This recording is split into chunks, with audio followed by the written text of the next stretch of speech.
According to an ancient Quiche document, King Kikab was miraculously conceived when his mother saw the face of her deceased husband in her weaving.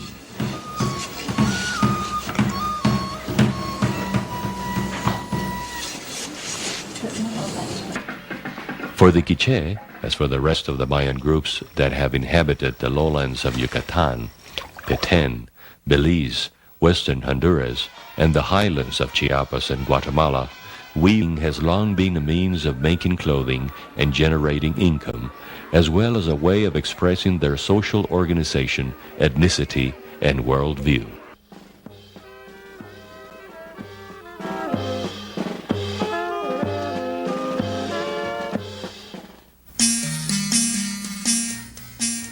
In the pre-Columbian era, during the post-classic period, the territory of the Maya formed part of a larger cultural region known as Mesoamerica, where other societies such as the Aztec and the Mixtec were located. These Mesoamerican societies shared some cultural patterns, such as weaving on a backstrap or stick loom.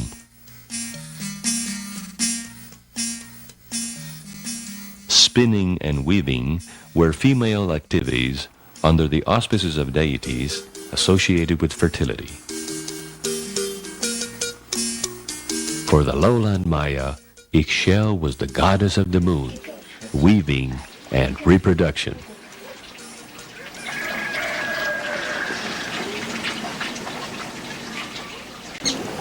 Cotton and agave fibers, like maguey, were the materials used for weaving textiles.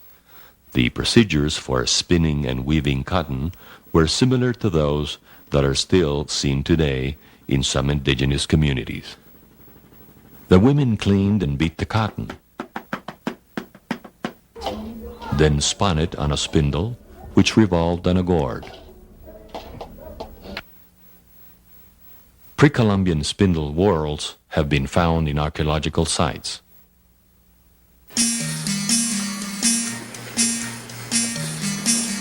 The fibers were dyed with natural dyes. From plants of the Indigofera genus, indigo, a blue dye, was obtained. From the cochineal insect, which breeds in the Nepal, a red dye. From the purpura ocean snail, a purple dye. The range of colors also included yellow, green, and brown tones. This diversity of colors had already been developed in the classic period, as can be seen in the murals of Bonampak.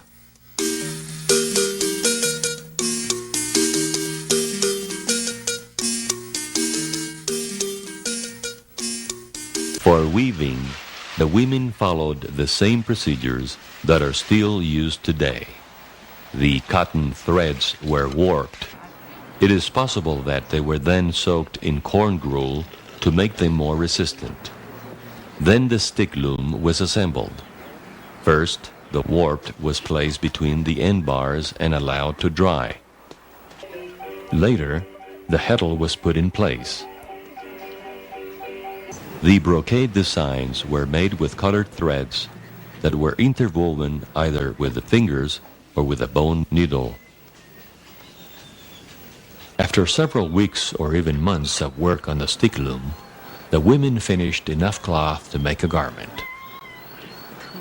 These pieces of cloth were then sewn together with needle and thread. A huipil, or woman's blouse, made of 3 panels, for example, only required central and lateral seams to take its shape. This concept of clothing that did not require cutting the cloth and fitting it to the body was shared by all the societies living in Mesoamerica.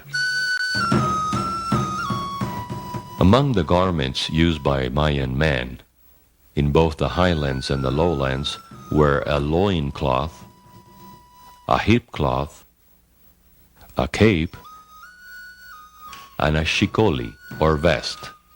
The warriors wore special costumes that included the escahuipil, a cloth armor padded with cotton. The women's clothing of the lowlands included a huipil, a quexquemitl, a wraparound skirt, and a hip cloth.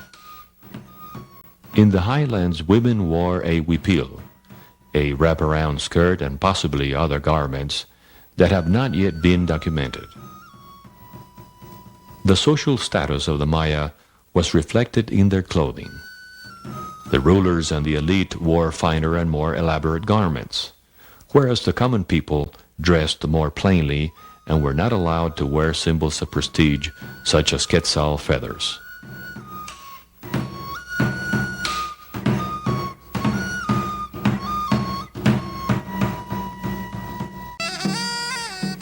During the colonial period, the Spaniards brought a different textile tradition and concept of clothing to America. Europeans used materials such as velvet, silk, and different kinds of wool to make their garments. They cut the materials and made adjustments to adapt them to the shape of the body. The sleeves, collars, cuffs, and buttons, which were used in women's as well as in men's clothing, helped to make these garments functional and attractive.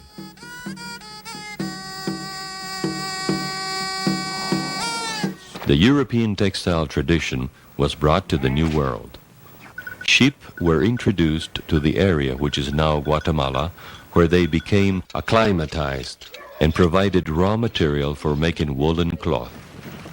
The first weavers came from Spain, but as time passed, local artisans learned to use the European technology.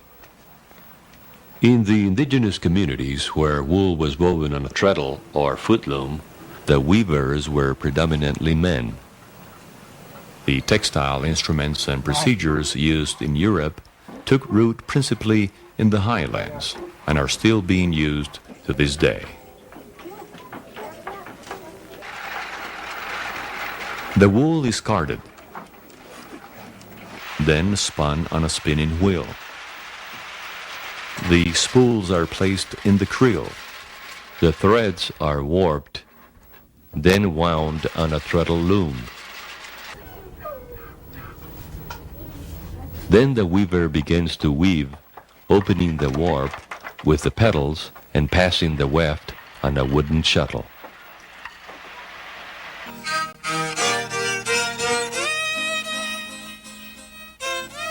Mayan men's clothing changed more than the women's, but both retained pre-Columbian characteristics.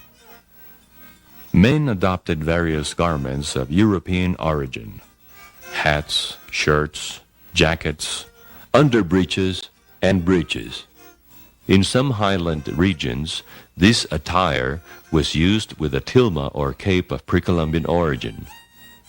On the other hand, in the warm areas, this type of cape continued to be worn as a complement to the loincloth.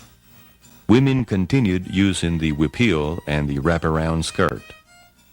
Under Spanish influence, they began to use a cloth or veil to cover their heads. The blending of pre-Columbian and European clothing traditions continued during the post-colonial period. In the 1870s, photographer Edward Muybridge took pictures of Maya going about different activities. His photographs reveal that in the southern coastal areas, some men still used the loincloth and some women did not wear the huipil. They also show that men in the highlands used the capishay, a garment which possibly derived from the Basque capuzay.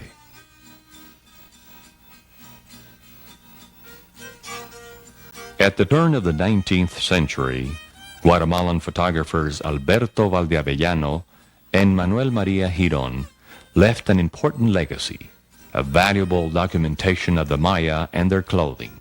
In their photographs, one can appreciate aspects of men's attire, such as shirts and jackets, multi-purpose cloths, predominantly white trousers, split-over trousers, hip cloths, and wool apron-like cloths fastened with a sash or belt. On the women, one can observe blue and ikat pattern skirts, sashes, blouses, and overblouses.